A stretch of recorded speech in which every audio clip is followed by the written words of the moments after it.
Guys, ಎಲ್ರಿಗೂ welcome back to my recipe vlog. So ತುಂಬ ದಿನ ಆದಮೇಲೆ ಒಂದು ರೆಸಿಪಿ ತೋರಿಸೋಣ ನಿಮಗೆ ಅಂತ ಅಂದ್ಕೊಂಡಿದ್ದೀನಿ. ಏನು ಅಂದರೆ ಬಾಳೆಹಣ್ಣಿಂದ ಮಾಡುವಂಥ ಒಂದು ತಿಂಡಿ, ಓಕೆನಾ? ಸೊ ಬನ್ನಿ ನೋಡೋಣ. ಆ್ಯಕ್ಚುಲಿ ಇಲ್ಲಿ ಆಲ್ರೆಡಿ ಕಲಿಸ್ಕೊಂಡಿದ್ದಾರೆ, ಅರ್ಧದಲ್ಲಿರಬೇಕಾದ್ರೆ ನಾನು ರೆಸಿಪಿ ತೋರಿಸೋಣ ಅಂತ ಅಂದ್ಕೊಂಡೆ. ಸೊ ಇಲ್ಲಿ ಬಾಳೆಹಣ್ಣು ತೊಗೊಂಡಿದ್ದೀವಿ. ಯಾವ ಬಾಳೆಹಣ್ಣು ಅಂತ ಅಂದರೆ ನಮ್ಮೂರಿಂದು ಕದುಳಿ ಬಾಳೆ ಅಂತ ಹೇಳ್ತೀವಿ. ಒಂದು ಸ್ವಲ್ಪ ಹುಳಿ ಇರುತ್ತೆ ಅದು ಬಾಳೆಹಣ್ಣು. ಅದಕ್ಕೆ ನಾವು ಮೈದಾನ ಹಾಕ್ಕೊಂಡಿದ್ದೀವಿ. ನಿಮ್ಗೆ ಎಷ್ಟು ಬೇಕು ಕ್ವಾಂಟಿಟಿ ಬಾಳೆಹಣ್ಣು ನೋಡ್ಕೊಂಡು ತೊಗೊಳ್ಳಿ. ಮೈದಾ ಹಾಕ್ಕೊಂಡಿದ್ದೀವಿ. ಅದಾದಮೇಲೆ ಅಕ್ಕಿ ಹಿಟ್ಟು ಹಾಕ್ಕೊಂಡಿದ್ದೀವಿ ಕ್ರಿಸ್ಪಿಯಾಗಿ ಬರೋಕ್ಕೋಸ್ಕರ. ಸೊ ಇವಾಗ ನಾವು ಸೋಡಾ ಹಾಕ್ಕೊತಾ ಇದ್ದೀವಿ ಒಂದು ಸ್ವಲ್ಪ ಲೈಟಾಗಿ. ಆಮೇಲೆ ಶುಗರ್ ಹಾಕ್ಕೋಬೇಕು. ಬಟ್ ನಾವು ಇಲ್ಲಿ ಶುಗರ್ ಬದಲು ಜಾಗ್ರಿ ಪೌಡರ್ ಯೂಸ್ ಮಾಡ್ಕೊಂಡಿದ್ದೀವಿ. ಸೊ ನಿಮಗೆ ಶುಗರ್ ಬೇಕು ಅಂದರೆ ಶುಗರ್ ಹಾಕ್ಕೊಳ್ಳಿ, ಇಲ್ಲ ಜಾಗ್ರಿ ಅಂದರೆ ಜಾಗ್ರಿ ಹಾಕ್ಕೊಳ್ಳಿ. ಸೊ ಒಂದು ಸ್ವಲ್ಪ ಹಾಕ್ಕೊಬೇಕು.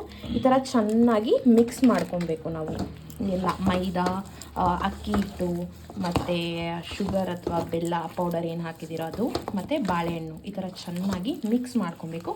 ಆಮೇಲೆ ಇದನ್ನು ಚಿಕ್ಕ ಚಿಕ್ಕದಾಗಿ ಎಣ್ಣೆಗೆ ನಾವು ಬಿಟ್ಕೊಬೇಕು. ಸೊ ನೋಡಿ, ಚೆನ್ನಾಗಿ ಮಿಕ್ಸ್ ಮಾಡ್ಕೊತಾ ಇದ್ದಾರೆ. ಸೊ ನೋಡಿ ಗೈಸ್, ಈ ಥರ ನೀಟಾಗಿ ಮಿಕ್ಸ್ ಮಾಡಿ ಇಟ್ಕೊಬೇಕು. ಸೊ ಇಲ್ಲಿ ಎಣ್ಣೆ ಕಾಯ್ತಾ ಇದೆ. ಎಣ್ಣೆ ಕಾದ ನಂತರ ನಾವು ಸ್ಪೂನಲ್ಲಿ ತಗೊಂಡು ಹಾಕೋಣ. ಗೈಸ್ ನೋಡಿ, ಈ ಥರ ಸ್ಪೂನಲ್ಲಿ ಇಷ್ಟು ಕ್ವಾಂಟಿಟಿ ತೊಗೊಂಡು ಎಣ್ಣೆಗೆ ಬಿಡಬೇಕು. ಸೊ ನೋಡಿ, ಎಣ್ಣೆಗೆ ಹಾಕ್ತಾ ಇದ್ದೀನಿ.